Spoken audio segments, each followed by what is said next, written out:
కాబట్టి ఆయన ఏమివ్వలేడు, ఆయన ఏమైనా ఇవ్వగలడు. ఆయన ఇవ్వలేనిది అన్నది లోకంలో ఏమీ లేదు. మూలాధార చక్రం దగ్గర నుంచి ఉపాసకుడిని సహస్రారం వరకు తొండంతో ఎత్తి పట్టుకెళ్ళి కూర్చోబెడతాడు అమృతధారలో పడేటట్టుగా. విఘ్నేశ్వరుడికి ఒక దంతం విరిచేసి మహాభారతాన్ని వ్రాశాడు. మహాభారతాన్ని విఘ్నేశ్వరుడు ఎంత గొప్పగా రాశాడో తెలుసా? మంచి కఠినమైనటువంటి సమాసాలతో ఉన్నటువంటి వాక్యాలు చెప్పి వ్యాసుడు ఆగేవాడు. ఎందుకని అంటే బహుశः ఇది రాయడానికి కొంత సమయం పడుతుంది కాబట్టి కాస్త ఊపిరి తీసుకుందాం అని.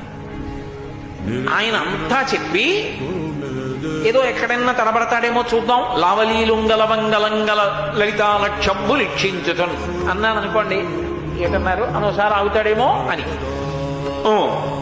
అనేవాడు. అనేస్తే పూర్తయిపోయింది. ఎలా అంత గొప్పగా వ్రాశాడు? ఎవరి కోసం? లోకం కోసం.